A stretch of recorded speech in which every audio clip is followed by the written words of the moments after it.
This So conference will in now be recorded. all right, so in yesterday's session, we have seen what exactly Kubernetes is, how Kubernetes helps us to orchestrate the containers which are running by creating something called pods, right? So pods are nothing but the atomic unit. Oh, mic is problem. Okay. All right. So you're able to hear me, right? I hope everyone is able to hear me. All right, so pods are nothing but the atomic unit of Kubernetes, which contains individually running containers. Okay, so containers which are running individually, we group them, we tightly pack them, okay, and we make them work as one single entity. All right, so let's take an example here. So this is one Kubernetes node, okay, Kubernetes node. And in this node we have one uh, one web app. Okay, this is one web application and this is one database application. All right, now these two are two different pods. Okay, so let me write it down.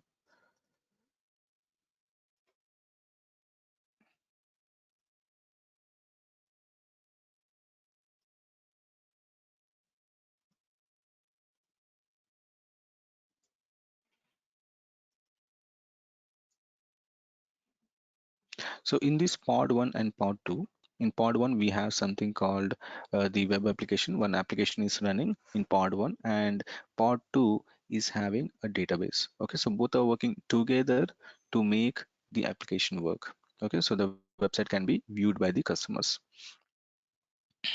Okay, now each pod, the pod 1 and pod 2 will have its own IP addresses.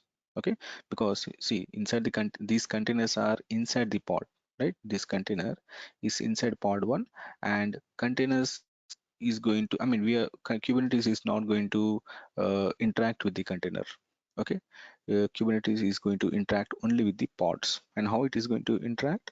We are going to interact pods with the help of its IP addresses. Okay, so pod 1 has its own IP address and also pod 2 has its own IP address which are required to communicate. And these two IP addresses can communicate with each other.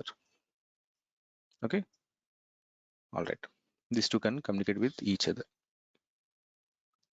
Now, what exactly we are discussing is we are discussing some more components of Kubernetes. Yesterday we have discussed some components, right? So apart from those important components like Kube API server, Kube scheduler, control manager, etcd, we have some more components, some important components. That is what we are trying to discuss here.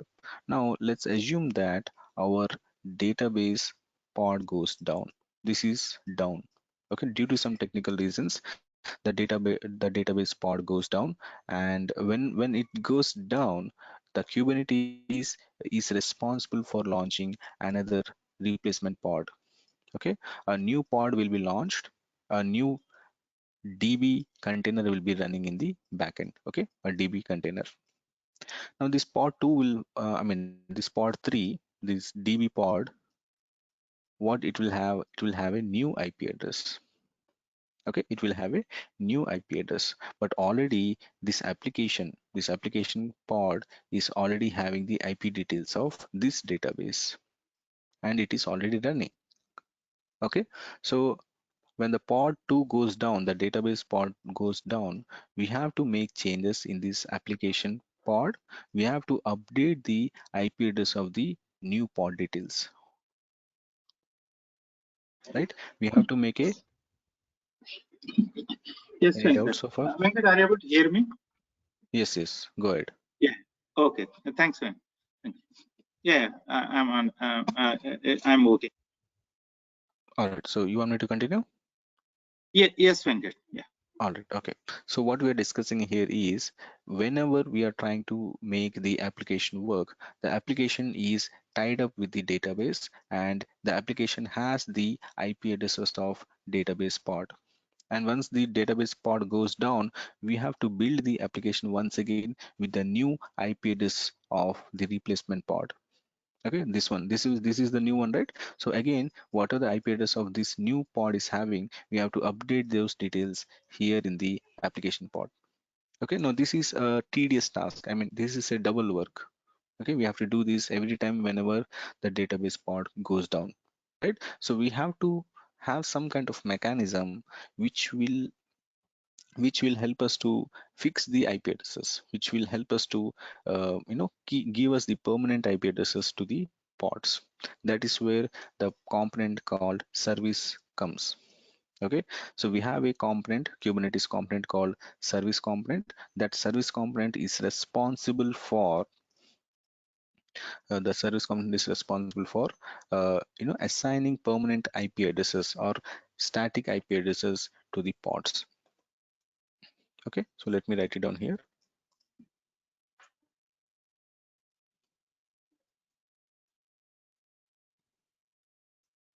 Service component assigns static or permanent IP address to the pods. Okay, service component. So what will happen? So whenever the service component, using the service component, Kubernetes assigns a static IP to both the pods, and whenever if this one goes down, we don't have to worry because the service component will give us a permanent IP, and this IP will be already stored in this application pod, right? So we don't need to again rebuild the application. Okay, so that process is stopped, or that process can be avoided with the help of service component, which is assigning a static IP. All right, so here again the service component is divided into two things. Okay, one is external service, one is internal service. What exactly external service is? See, in external service component, external service component, our web pod is running, right? Our web application is running in web pod 1, and that web application should be open to the world, right? So that the users who are from, I mean, from the internet, they should be able to access that web application website. And for that reason, we are going to use this external service. External service is nothing but it is going to set up the URL. Okay, it is going to set up the IP address in such a way that it can be communicated with the external traffic. Okay, people from internet, people from other network can access this application using internet traffic. Okay, so that is external service. Now coming to database, however, the database should not be open to the world, right? The database should not be open to the world because that's where the database consists of entire project information, right? The application information, and we can't leak the database information. So that's why database should not be open to the world because it contains sensitive information. Okay, so how exactly you are going to restrict others access? We are going to use something called internal service. Okay, internal service. So internal service is responsible for giving the IP address and restricting the IP address to the other, I mean, the internet traffic and all. Okay, so we will define the IP address in such a way using internal service so that the DB database is not open to the world. All right, now coming back to external service. See, usually using this external service, we will get our URL something like this,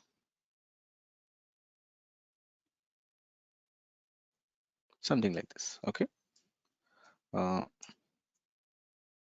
running on 4222, something like this. We'll get the URL, our pod URL, our website URL will be getting something like this. But can we remember this every time? Is it a good URL to share it with the users? Customers? No, right? We need some kind of a good domain name like www.facebook.com or https :// www.google.com, right? A new good domain name, a good URL will be easy to understand or easy to catch by the users, right? And that's where a new service will come. That service name is called as ingress service. Ingress. Okay, this is a new, I mean, another component in Kubernetes. So using this uh, ingress service, what we are going to do is we can set up the domain name. Okay, we can set up the domain name with HTTPS port, with HTTPS. Okay, HTTPS means what? Secure terminal. Okay, so we are trying to set up the hyper terminal with a secured way, secured gateway. Right. So using this ingress service, we can set up the domain name with HTTPS in the prefix. And once the user traffic request comes, first it will reach out to the ingress. Okay, so here we are trying to, okay, one second.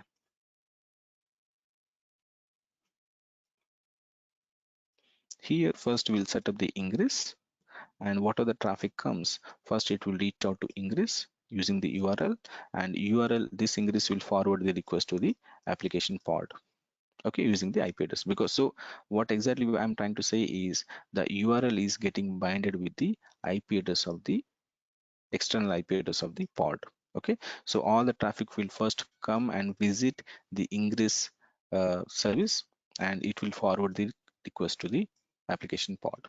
Okay, so that is another service called ingress, one of the important services. All right, now the next thing is,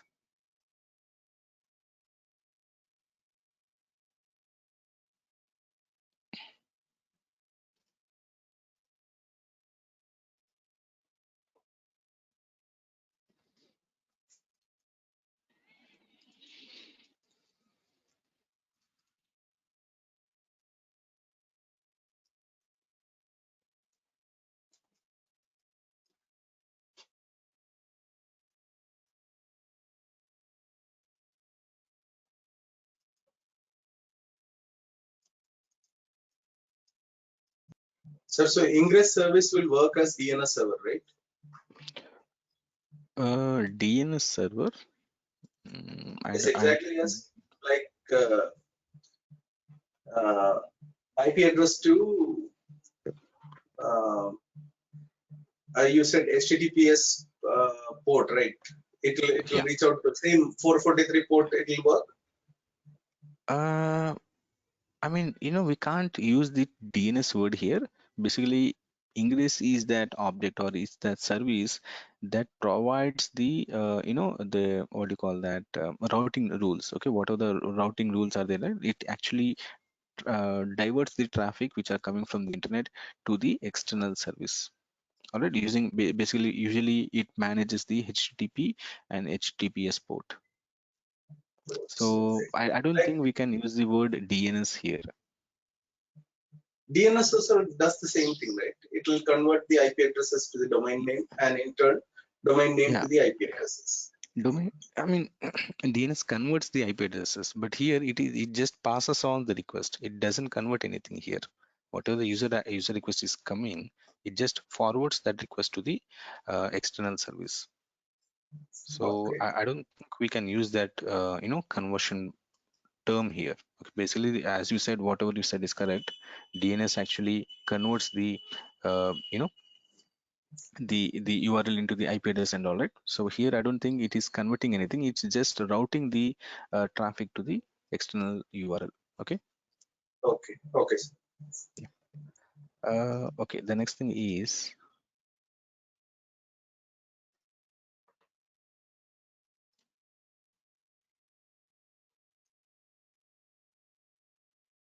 route the traffic. Okay.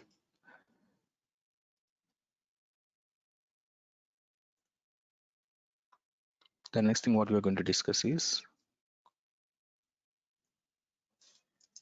all right, another component. Okay.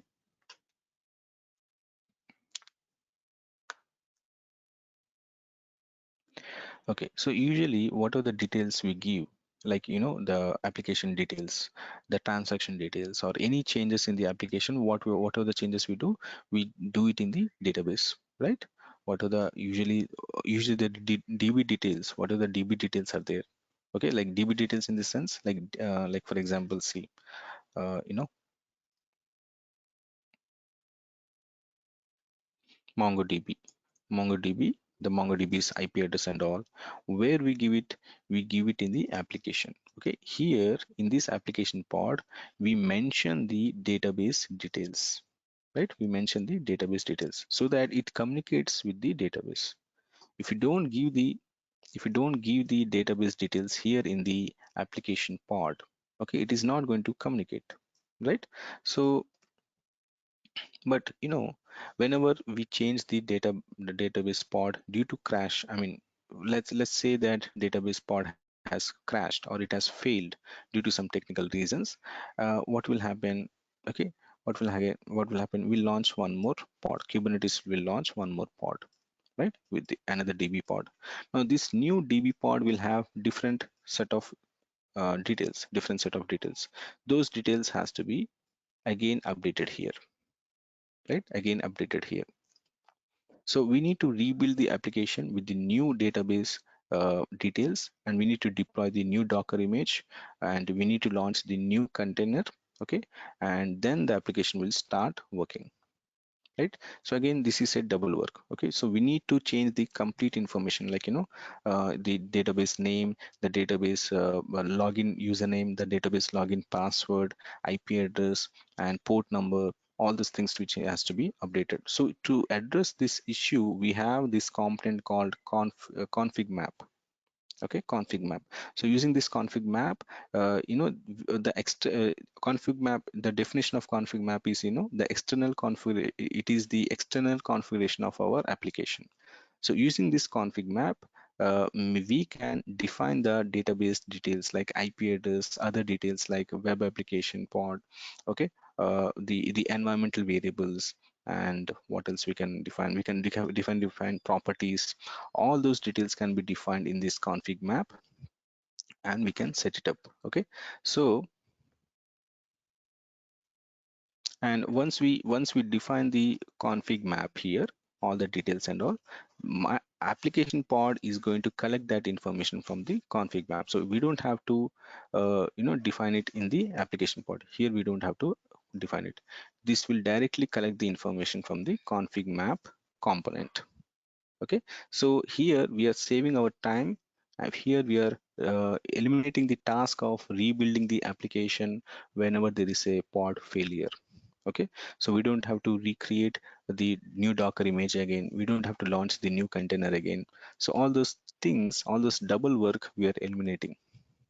All right, now you should get a question, Venkat. If we give the details like username and password in config map, that is a security issue, right? We can't explore, or we can't expose the credentials of our database in the config map component, right? It is a security issue. How can we encode them? I mean, how can we encrypt them? So we have another uh, component called secrets. Okay, secrets. Now the secrets is the component where uh, the database credentials are stored. Okay, the database pod credentials are stored, like username and password, which are needed for communicating, are stored in these secrets. Now, even these details may change during the application deployment. I mean, we can change it whenever we want. We can change it during the application deployment and testing. During the application testing, we can change these credentials. Now, keeping the credentials or passwords in the config map is not that safe, right? That's why we are using secrets. And the secrets config, I mean, this secrets component, what are the credentials we are storing? It is encoded in base 64 format. Okay, base 64 encoded. So all the credentials which we are storing inside this secrets component, all this information are encoded base 64. Okay, so what are the details we don't want others to see? We will put up all those details here in these secrets. Not only the credentials and all, but also details like properties or environmental variables, or any other path, or any shortcuts in the sense like aliases, any links, okay, sim links, all those things can be given in this secrets component, which we don't want to expose it to the other world. Okay, others.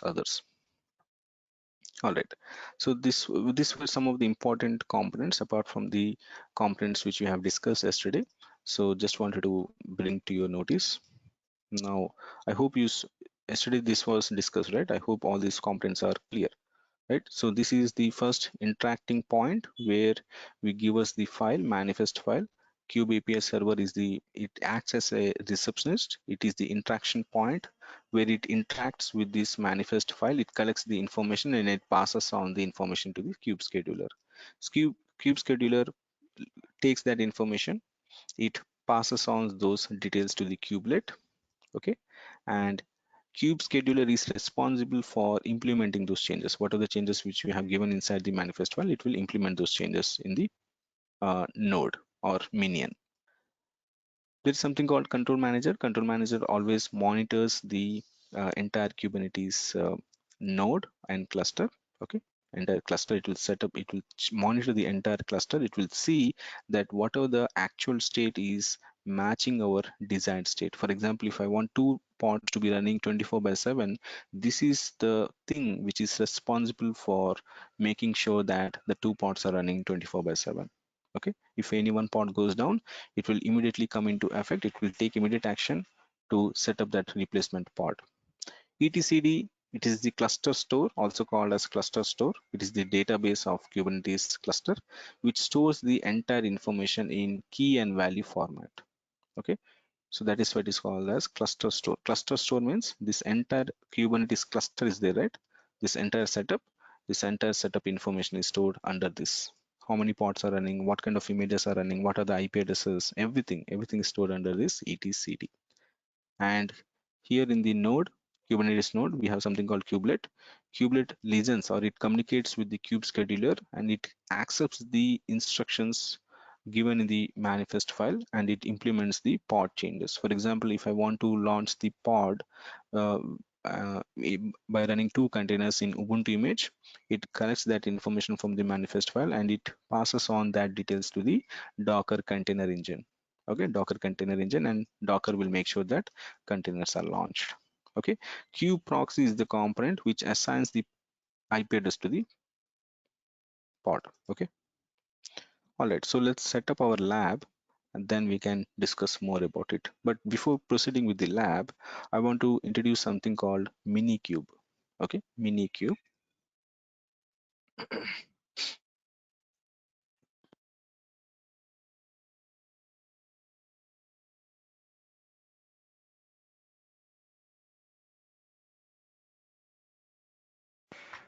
So Minikube is nothing but it's a tool developed by Kubernetes to practice Kubernetes locally. See, Kubernetes, as I told you, Kubernetes has a lot of components. See how many components are there? A lot of components. So we need one EC2 machine for master, one EC2 machine for node. Am I right? So instead of launching these many machines, and also let me tell you one thing: Kubernetes master or server or Kubernetes node requires at least 2 GB RAM and 2 CPU core. Okay, so in order to make sure this Kubernetes run, we need a good amount of system hardware, right? So if I run two EC2 instances with good amount of hardware, I'm going to get a lot of bill, right? So that is why we are going to use something called Minikube. Now, what is a Minikube? Minikube is the tool which allows us to practice Kubernetes, or which allows us to run the Kubernetes locally. Locally in the sense, I mean, using less system resources. It is it is going to create a runtime environment where we can launch Kubernetes cluster with limited resources. Okay, it will create a one master and one node setup.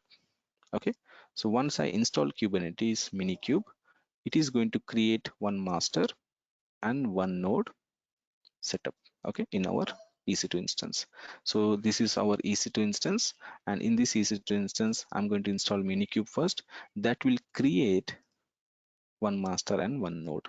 Okay, so one K8s master and one node. Okay, this will be created. So using this Minikube, we are going to set up and we are going to practice Kubernetes tomorrow. Okay, so let me launch one EC2 instance. Let me run some commands to install Minikube first. So go to AWS console.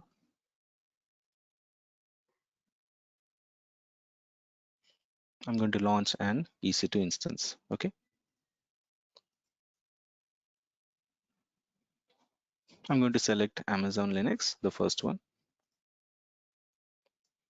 Here, choose instance type. See, Minikube has a what do you call that, prerequisite. Okay, Minikube runs on an instance which has at least 2 CPU core and 2 GB of RAM.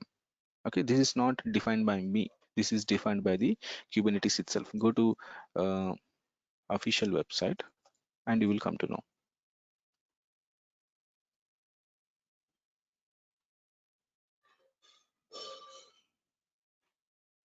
Mm,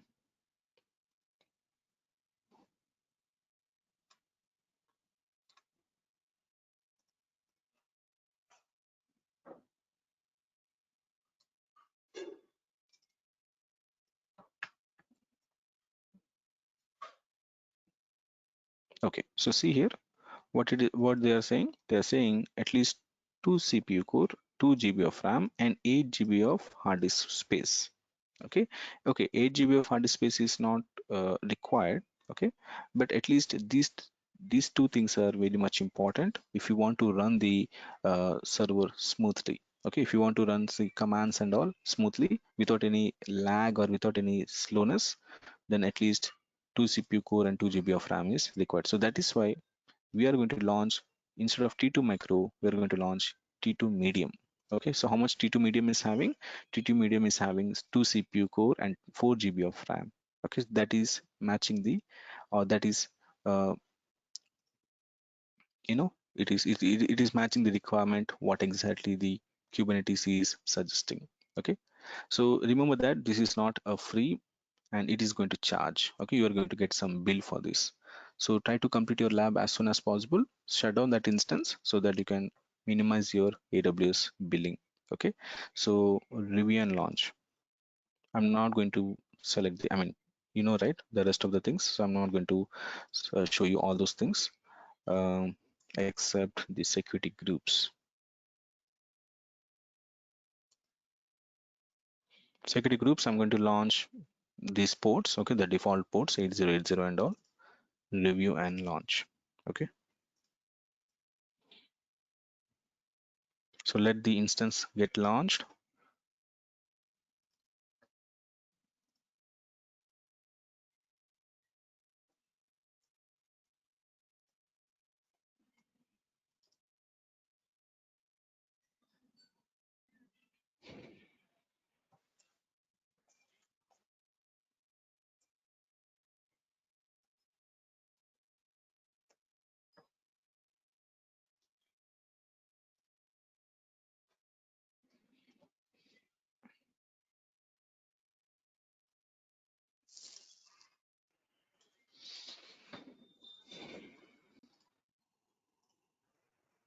All right, so our instance is running. It is run. You can see here it is running.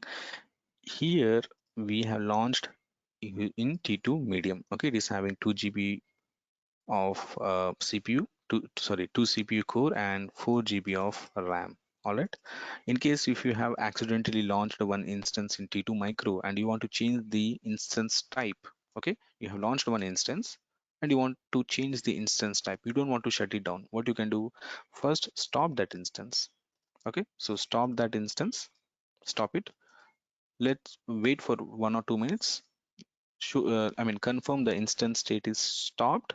Select that instance, go to action, and in instance settings, we have something called change instance type.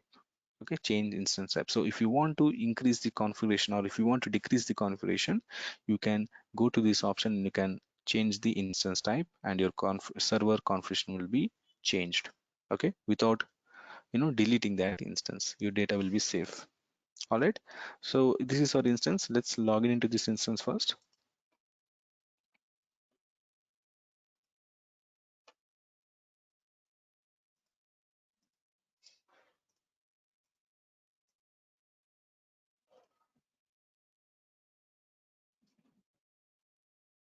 So I have created one document. Okay, and I'm going to upload this document into the Google Drive. You can check out this document for the commands and all right, so this is our instance. We have launched this instance, and What is the first thing we do once we launch an instance? We update it, right? So let's update it first. Yum update -y. Usually it will be, I mean, already it will be updated. We know that. But to make sure that, it is having all the updates, we update it. All right. So see, Kubernetes or the Minikube setup has to be done in a non-root user. So we can't use root account. Okay, so for that reason, what I'm going to do, I'm going to create one user. I'm going to give sudo permissions to that new user, and after that I'm going to install git and docker. All right, so first let me install git. See, git is not a prerequisite, but in case, if you want to download any packages, or if I want to download any files from GitHub or Git, I'm installing Git as a prerequisite. Okay, so Kubernetes doesn't require Git, but I'm installing it for my purpose in case if I need any files and all. The next thing is we need Docker. Docker is a prerequisite. Okay, we need Docker because without Docker, the pods will not launch container, right? So here the virtualization is happening. Kubernetes is going to manage the containers, right? And for that reason, Docker should be installed first.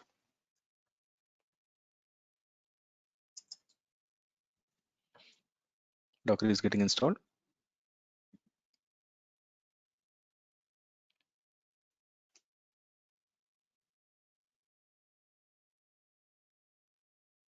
All right, Docker is installed. Let's verify the version. Docker version is 20.10.7. All right, that is the latest version. Immediately Docker is installed, we have to make sure that Docker service is running. So let's make sure that it is not running at this moment. Let's start it. Okay, and I'm going to use check config command for the Docker, so that tomorrow once I restart the server, along with the server, the Docker service will also get restart. All right, okay. So as I told you, in order to set up the Minikube in our machine, we need a new user. Okay, or I mean not a new user, we can say that a separate user with sudo permissions. Okay, so I'm going to create a user called, let me take my name. Okay, you can take your name, or you can take a generic name as well, like cube admin or any admin or something. Okay, let me take student. Set up the password for student.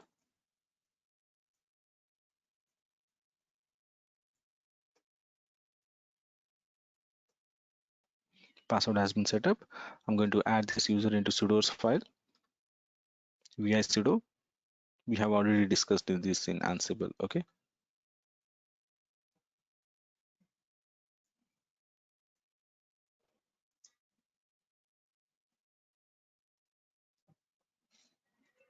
no password, because in case of any SSH authentications, password should not be asked. All right, so save this, and that's it. You have successfully created a new user. Switch to that user. Sorry.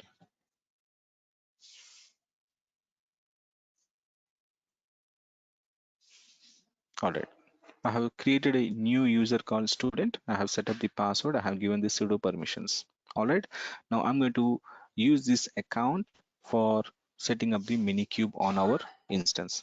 So I have these commands and all. Okay, just copy and paste these commands. Okay, you don't need to remember these commands. Okay, all these things are URLs and all. Okay, and nobody will ask URLs. All right, nobody will ask URL in the interviews. So just copy and paste it.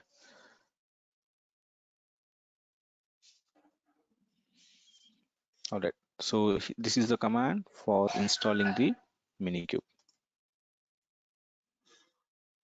All right, so this should successfully install the Minikube. Let's verify the version. What it is saying, the Minikube version is 1.24.0. Okay, Minikube has been successfully installed.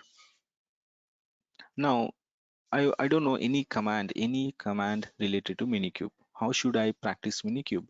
So just type Minikube and hit enter. Just type minikube and hit enter, and you will get the complete list of commands. Okay, so see here, I just hit minikube and I just entered it. Minikube has provided the commands, basic commands, image commands, configuration and management commands, everything. So if you want to create a minikube cluster, Kubernetes cluster, which contains one server and one node, you have to start with minikube start.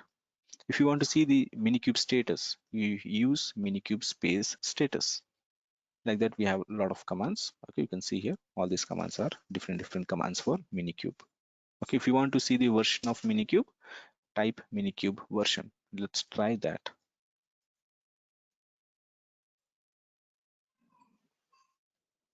Okay, if you want to see the logs, minikube logs. Okay, so everything, I mean, if you, whatever the commands are there, all the commands have been shown here. Now coming back to architecture once again.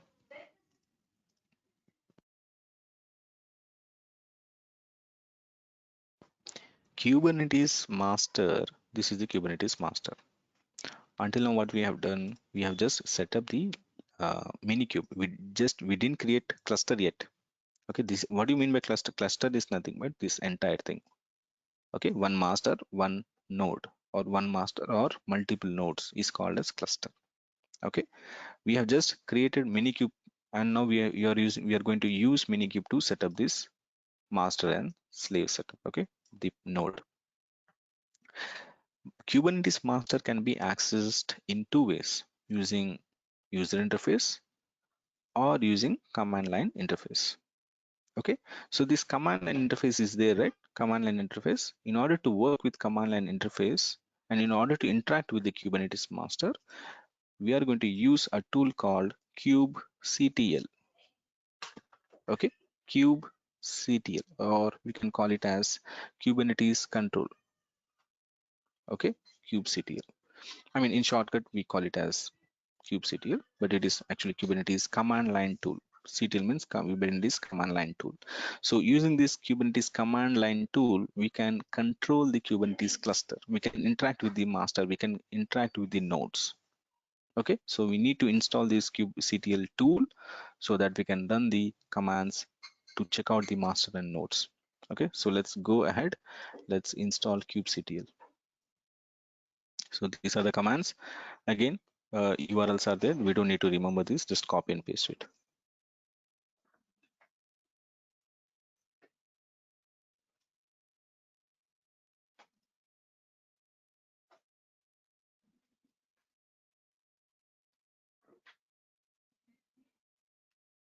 So this will be downloaded.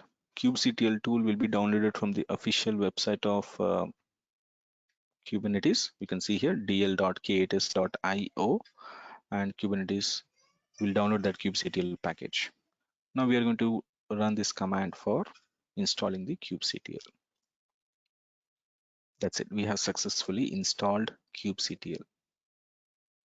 Okay, let's verify that.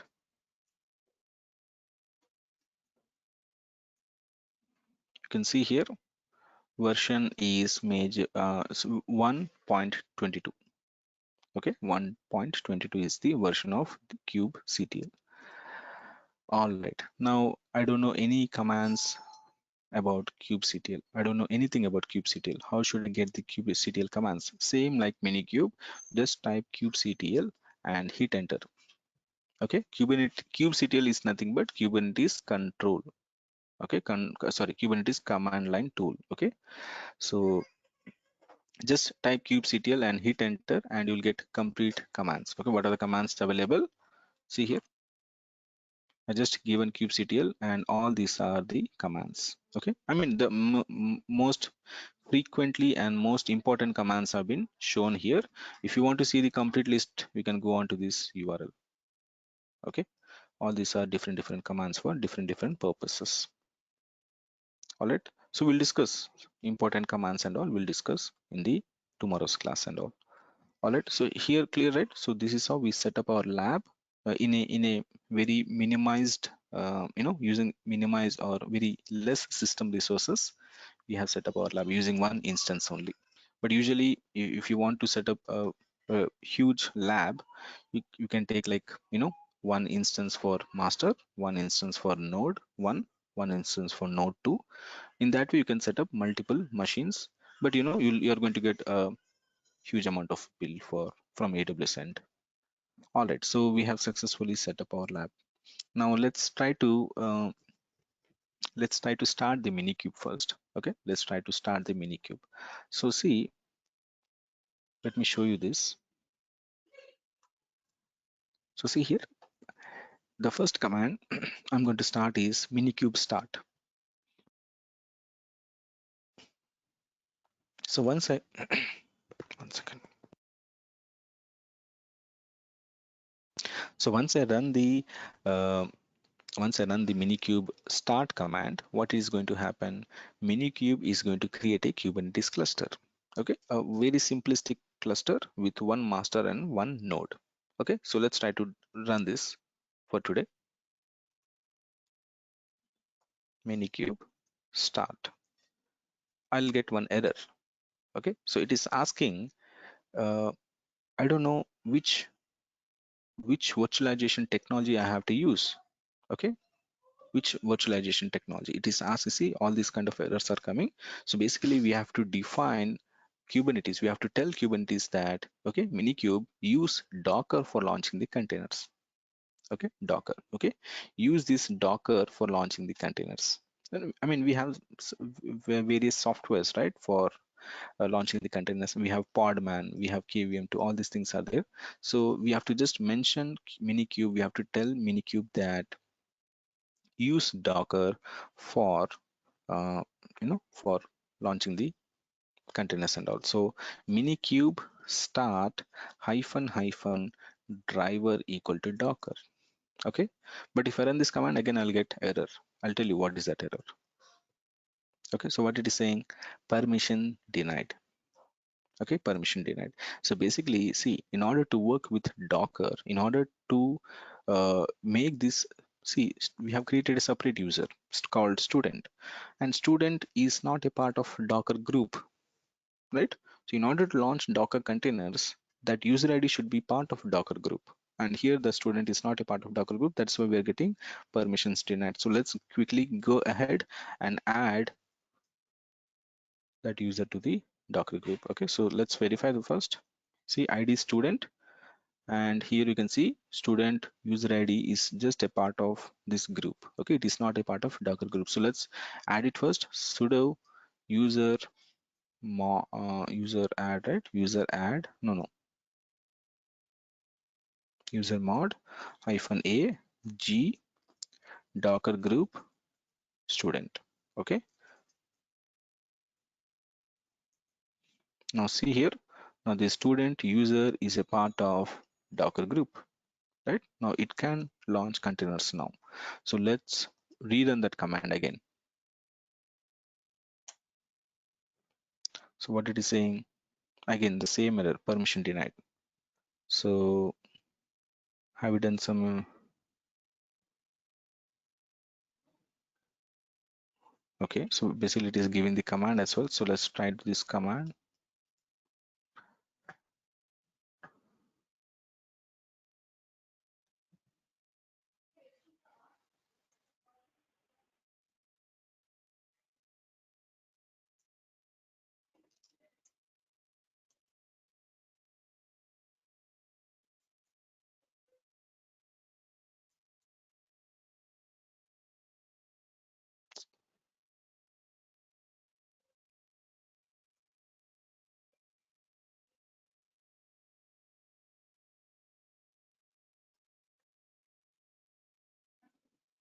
Okay, so let's try the command minikube start hyphen hyphen docker hyphen hyphen driver Docker.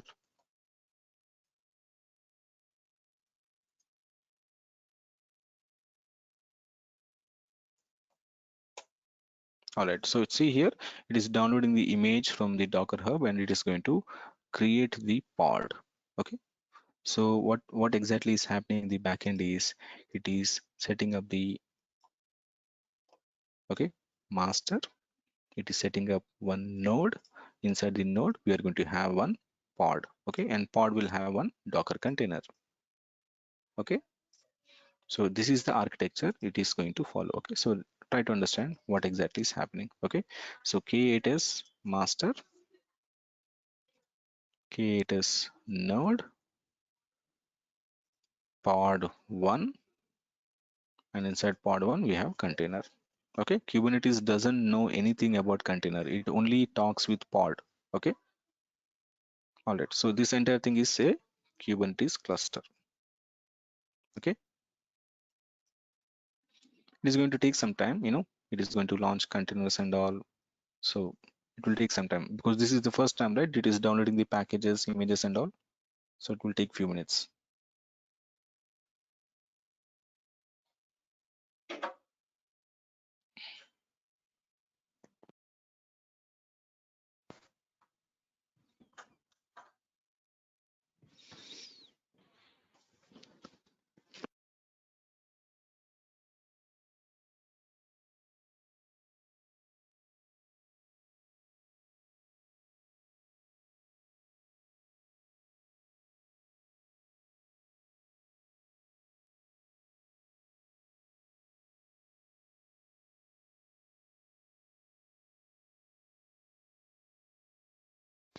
All right guys, so you can see here we have used Minikube to set up one cluster. Okay, so let's try to see the status of it. Okay, so Minikube, this is the second command from that list. Okay, status, this Minikube status command will give us the status of the local Kubernetes cluster. Okay, so Minikube space status, so that will give you what exactly the current state of cluster is. Okay, so it is showing that it is running, host is running, kubelet service is running, API server is running, kubeconfig is running. Okay, all right. Now if you want to stop, this is the third command from the list. If you want to stop this cluster, you can use stop command. All right, so that will shut down that cluster. Okay, what are the cluster we have created, that will shut it down. All right, just it is stopping it, it is not going to what do you call that, it is not going to terminate it. Okay, you can see here it has just stopped one node. If you see the status now, see here it is showing that it is stopped, not terminated. If you want to delete it, you have to use Minikube delete. Okay, all right, so these are some of the basic commands which we use it for managing the Kubernetes cluster which we have created using Minikube tool. Okay, in tomorrow's class we'll see how exactly application can be deployed, and we'll see some of the components, all those components which we have discussed, right? We'll try to see all those components and some more commands related to kubectl. Okay, any doubts so far? It's clear, Venkat. All right guys, so thanks for joining. Let's catch up tomorrow at same time, and we'll close Kubernetes tomorrow, and day after tomorrow we'll start Terraform. Okay, we'll try to close this by this weekend. Thank you. Bye.